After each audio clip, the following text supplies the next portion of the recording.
kali ini saya akan menceritakan atau menjelaskan sedikit tentang kisah yang dapat diteladani dari Nabi Sulaiman. Salah satu yang dapat diteladani dari kisah Nabi Sulaiman adalah sifat rendah hati meskipun memiliki banyak keahlian dan bala dukungan.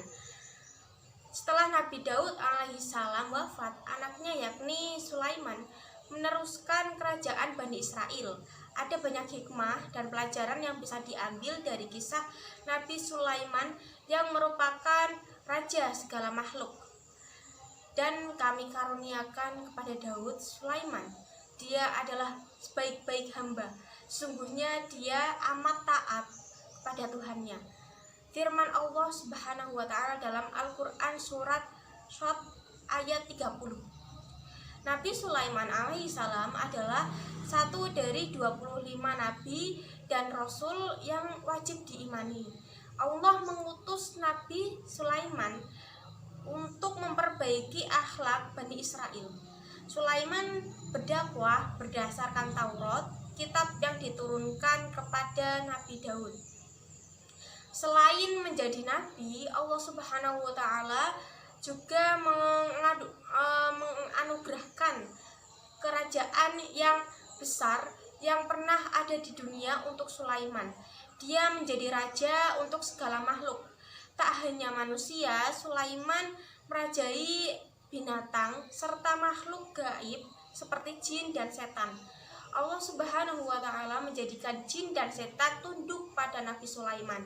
Dan kami tundukkan pula kepada Sulaiman segolongan setan-setan yang menyelam ke dalam laut untuknya, dan mereka mengerjakan pekerjaan selain itu, dan kami yang memelihara mereka. Firman Allah dalam Al-Quran surat Al-Anbiya ayat 82. Dalam surat Saba dijelaskan pada jin itu bekerja untuk Nabi Sulaiman membuat gedung-gedung yang tinggi, patung-patung, dan piring-piring besar. Nabi Sulaiman juga diberi mukjizat melunakkan tembaga. Alkisah, pada suatu hari Sulaiman mengumpulkan bala tentaranya yang terdiri dari jin, manusia, dan burung yang berbaris dengan tertib. Saat memeriksa kawanan burung, Sulaiman melihat burung hud tak ada di tempat. Mengapa? Aku tidak melihat hud-hud. Apakah ia termasuk yang tidak hadir? Pasti akan dihukum ia dengan hukuman yang berat atau kusembelih ia, kecuali jika ia datang kepadaku dengan alasan yang jelas. Itulah kata Sulaiman. Sesuai dengan surat An-Naml ayat 20-21, tak lama Hud pun datang dan langsung memberi kabar dari negeri Sabah. Aku telah mengetahui sesuatu yang belum engkau ketahui.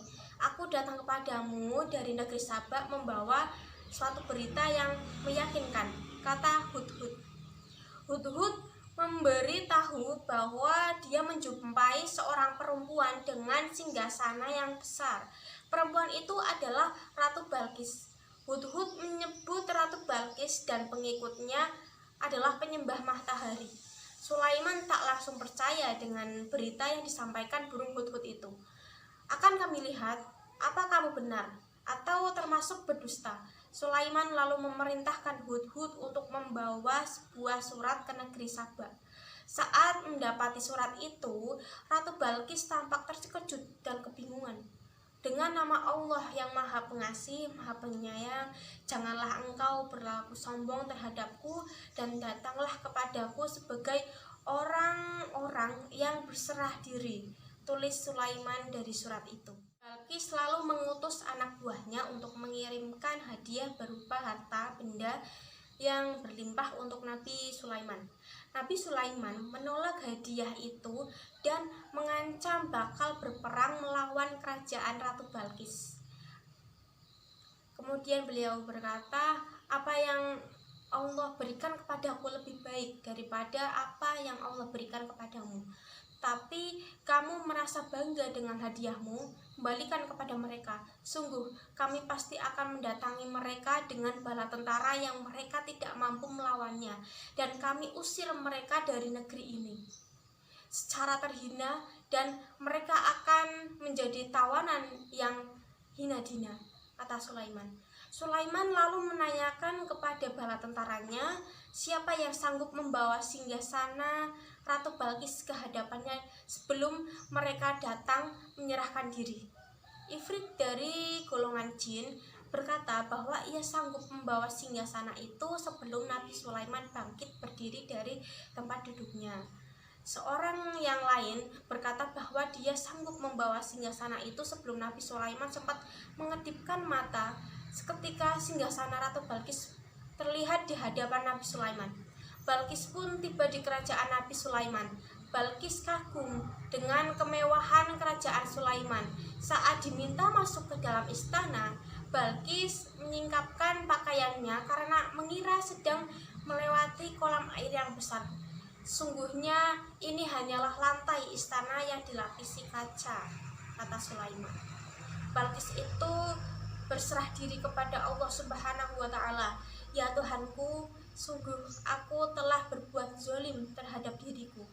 Aku berserah diri bersama Sulaiman kepada Allah, Tuhan seluruh alam, ucap Balkis.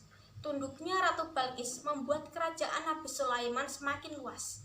Nabi Sulaiman juga diberikan Allah mukjizat yang dapat menundukkan angin.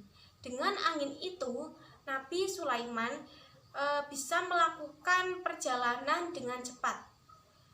Dan kami tundukkan angin bagi Sulaiman yang perjalanannya pada waktu pagi sama dengan perjalanan sebulan, dan perjalanannya pada waktu sore sama dengan perjalanan sebulan pula.